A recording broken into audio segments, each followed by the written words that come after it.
नमस्ते सबैजनालाई वेलकम हाम्रो च्यानलमा। आज म तपाईहरुलाई आइफोनमा यस्तो खालको एक्टिभेसन लक आयो भने अब यसलाई चाहिँ कसरी सल्भ गर्ने भन्ने विषयमा केही कुराहरु तपाईहरुलाई शेयर गर्दैछु। सो तपाईले अब आइफोनको आईडी भुल्नुभयो अथवा चाहिँ पासवर्ड भुल्नुभयो भने यस्तो खालको एक्टिभेसन लक देखाउँछ। स्पेशली तपाईले सेकेन्ड ह्यान्ड मोबाइलहरु किन्नु भएको छ र तपाईले नै आफै नै आईडी बनाउनु भए पनि कहिलेकाहीँ यस्तो खालको प्रब्लम आउन सक्छ। अब यस्तो अवस्थामा एक्टिभेसन लक भयो भने हामीले चाहिँ मोबाइल चलाउन सक्दैनौं हैन।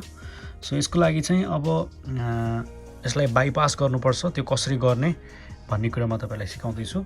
यसको लागि म तपाईलाई कम्प्युटर स्क्रिनमा लैजान चाहन्छु। सो कम्प्युटर स्क्रिनमा जाउँ हामी। एप्लिकेसन रहेको छ फर्मिकी भन्ने एप्लिकेसन। यो चाहिँ यो वेबसाइटमा गएर तपाई म डिस्क्रिप्सनमा दिनेछु लिंक। त्यसमा गएर यो साइटमा जानु भने फ्रीमा डाउनलोड गर्न सक्नुहुनेछ। सो यसले चाहिँ एक्टिभेसन लकलाई बाइपास गर्नेछ। सो यो डाउनलोड गरिसकेपछि यसलाई हामी सिम्पली अन गरौँ। अनि यहाँ दुईवटा अप्सन रहेको छ, एउटा turn of my iPhone, find my iPhone र एउटा एक्टिभेसन रहेको छ। हाम्रो चाहिँ आइक्लाउड एक्टिभेसन लक भएको हुनाले अब हामी यसमा क्लिक गर्छौं। अनि यसपछि हामीले चाहिँ जेल ब्रेक गर्नुपर्ने भएको भएर यसमा स्टार्टमा क्लिक गरौँ अनि स्टार्ट गरौँ। केही समय लिनेछ।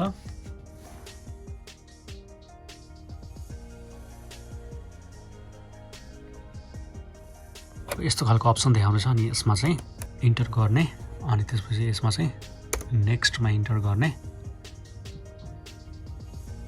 अनि इन्टरिङ रिकभरी मोड भनिरहेको छ। एकछिन वेट गरौँ।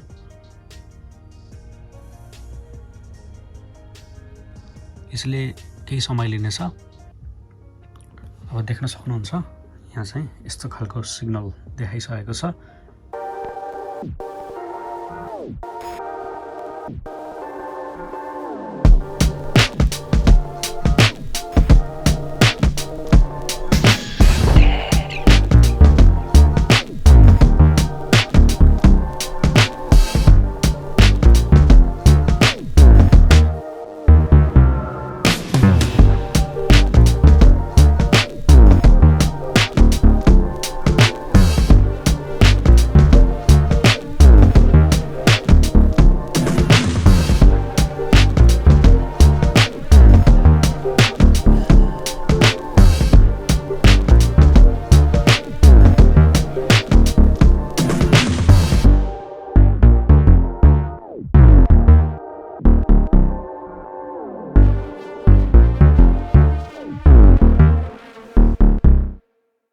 अगाडि कुनै सेम प्रब्लम छ। अब यसलाई हामीले चाहिँ कम्प्युटरमा कनेक्ट गर्छौं। कम्प्युटरमा कनेक्ट गरेर ट्रस्ट गर्छौं। अनि यहाँ देख्न सक्नुहुन्छ, म जुम गर्छु अलिकता। यहाँनिर चाहिँ अहिले जेल ब्रोकन भनेर देखाइरहेको छ। अब हामी यसलाई यो जुन देखिराख्नु भएको छ यसको आईडी पनि हामीलाई थाहा छैन। यो चाहिँ अब हामी हटाउँछौं। अब यो जेल ब्रेक गरिसकेपछि यो एउटा फोल्डर खोलौं। यो लिंक चाहिँ तपाई चाहनुहुन्छ भने म तपाईलाई प्रोवाइड गराउने छु। आफ्नो नाम सहित आफ्नो जिज्ञासा राख्नु होला। अनि त्यसपछि अब यसलाई चाहिँ हामी ओपन गर्छौं। अनि यसलाई ओके गरेर अनि यहाँ चाहिँ एन्टिभाइरसहरुलाई एकचोटी हामी डिसेबल गरौँ। अनि अब चाहिँ आइफोन आइप्याड भएको भएर यसमा चाहिँ क्लिक गरौँ। अलिकति म जुम गराउँछु। देख्न सक्नुहुन्छ स्क्रिनमा यस्तो छ। यो देखिराख्नु भएको छ मोबाइल। अब यसलाई क्लिक गरेर यस गरौँ। प्रोसेसिङ स्टार्ट भइरहेको छ।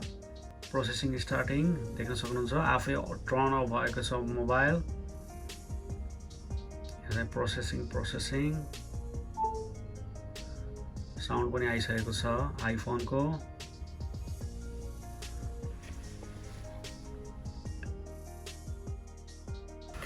सो यहाँनिर सक्सेस भनेर देखाइरहेको छ, देख्न सक्नुहुन्छ। अब हामी यसलाई हेर्छौं। अघि नै एक्टिभेसन लक थियो, इंग्लिशमा गरौँ, कन्ट्री सिलेक्ट गरौँ अनि कन्टिन्यू गरौँ For now, don't transfer app data गरौँ set up task later गरौँ don't use गरौँ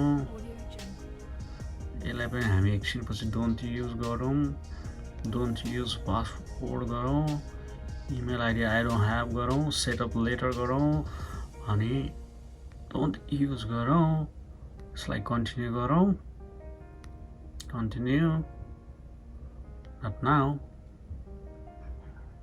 set up later on share choose view next get started देख्न सक्नुहुन्छ आइफोन तयार भइसकेको छ यहाँनिर आइफोन तयार भएको छ सो यही नै हो केही जिज्ञासा प्रश्न छ भने प्लिज कमेन्ट बक्समा लेख्नु होला भिडियो मन पर्यो भने लाइक गरिदिनु होला thank you very much by by